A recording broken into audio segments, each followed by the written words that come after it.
झारखंड में विधानसभा चुनाव से पहले कुछ बड़ा होने वाला है, क्योंकि झारखंड की सियासत में बगावत वाले सुर अब तेज हो गए हैं। आप जानते हैं झारखंड के पूर्व मुख्यमंत्री हैं चंपाई सोरेन, शिबू सोरेन के करीबियों में से एक माने जाते हैं और उन्हीं के सुर बागी हो चुके हैं। हेमंत सोरेन से मुक्ति मोर्चे की जंग तेज कर दी है चंपाई सोरेन ने, जो कल दिल्ली पहुंचे और तब से दिल्ली में ही डटे हुए हैं। अब अटकलें ये लगाई जा रही हैं, जल्दी कोई बड़ा फैसला ले सकते हैं चंपाई सोरेन। ये इस वक्त की बड़ी खबर है। चंपाई सोरेन को लेकर सियासत में बयानबाजी का दौर लगातार जारी है। इसी कड़ी में जेएमएम के नेता मनोज पांडे, उनका बयान सामने आ गया है। मनोज पांडे कह रहे हैं चंपाई सोरेन एक सम्मानित नेता हैं, हेमंत सोरेन उन्हें अपने पिता की तरह मानते हैं। वो जो फैसला लेने जा रहे हैं वो बहुत दुखद है। उनका ये कदम आत्मघाती होगा, इससे उन्हें ही नुकसान होगा।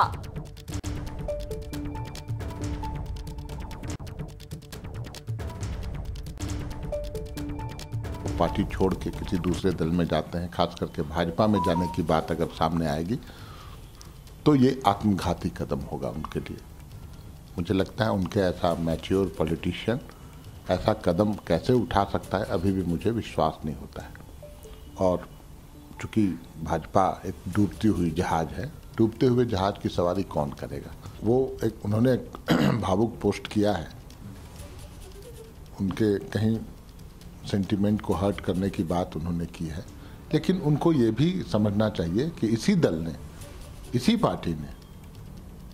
पार्टी के नेता हेमंत सोरेन ने उन्हें मुख्यमंत्री पद उनको दिया सर्वसम्मति से। उनकी इच्छा थी हेमंत जी की, तो वो सम्मान जो मिला है उस सम्मान की चर्चा भी करनी चाहिए उनको।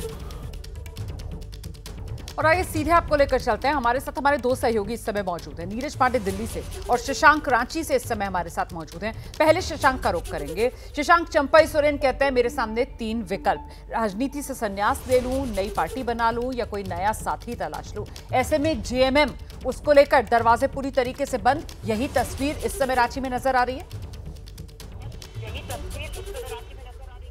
देखिए, अब चंपाई सोरेन ने खुली बगावत का ऐलान कर दिया है, इसलिए अब लगता नहीं कि जेएमएम में वो वापस वही स्थिति में वो रहेंगे जैसे पहले थे। और जेएमएम आला कमान भी अब उनसे बात करने के मूड में नहीं है, जो हम लोगों को जानकारी मिल रही है। हाँ, ये है कि 4-5 विधायक उनके साथ हैं, हो सकता है चंपाई के साथ वो लोग भी पाला बदलें, लेकिन इससे झारखंड सरकार को फिलहाल कोई खतरा नहीं है। अब 3 महीने बाद चुनाव भी हैं, 77 विधायक हैं और हेमंत के पास 45 विधायकों का समर्थन है। 5-6 चले भी जाते हैं तो इससे हेमंत सरकार पे अभी कोई खतरा हो नहीं रहा है। लेकिन देखिए, जिस तरह से चंपाई ने मोर्चा खोल दिया है हेमंत के खिलाफ, तो आदिवासी समाज में एक मैसेज तो जरूर जा रहा है और इसी का चुनाव में लाभ उठाने की कोशिश जो है वो बीजेपी करेगी।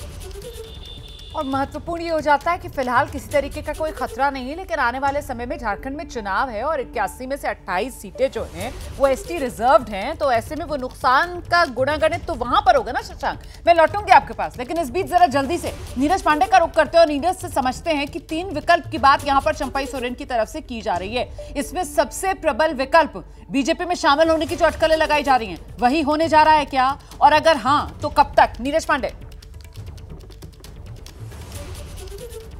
देखिए, इसमें कोई शक नहीं, मैंने कल ही ये बात अपने दर्शकों को बताई थी कि भारतीय जनता पार्टी और चंपाई सोरेन के बीच में लगातार बातचीत हो रही है। देखिए, इस बात को समझना पहले ज़रूरी है कि भारतीय जनता पार्टी के लिए चंपाई सोरेन क्यों जरूरी है और चंपाई सोरेन के लिए भाजपा क्यों जरूरी। चंपाई सोरेन कोल्हान रीजन से आते हैं, वहाँ करीब 18 विधानसभा सीटें ऐसी हैं जो आदिवासी बाहुल हैं और चंपाई सोरेन का खासा रसूख है उस इलाके में।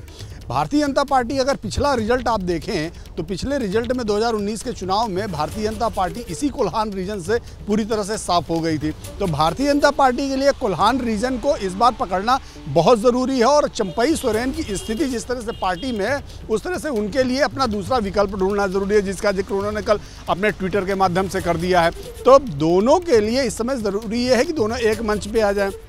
ये भी सही है कि दोनों में बातचीत हो रही है, लेकिन अभी वो समय निर्धारित नहीं हुआ है कि कब उनकी ज्वाइनिंग होगी। मेरी जो जानकारी है कि शायद अगले हफ्ते यानी कि 5-6 दिन बाद वो कोई निर्णय लेंगे और वो भी निर्णय जो लेंगे वो रांची में लेंगे। यहाँ से अभी दिल्ली से जाएंगे वापस, वहाँ जाकर अपने कार्यकर्ताओं के साथ बैठक करेंगे, मीटिंग करेंगे, अपने लोगों आने वाले समय में, क्योंकि झारखंड में विधानसभा चुनाव होने हैं, ऐसे में चंपई सोरेन का दिल्ली आना और अनाउंसमेंट आप कह रहे हैं जो भी होगा वो रांची में जाकर होगा, तो मतलब अगर दिल्ली आए हैं और बीजेपी की तरफ हाथ बढ़ा रहे हैं तो कुल मिलाकर क्या मुख्यमंत्री के तौर पर खुद की दावेदारी उसी पर मोहर लगवाना चाहते हैं और उसके बाद ही कोई बड़ा ऐलान करना चाहते हैं क्या नीरज? इसको लेकर मैं आगे आपसे जवाब लूंगी।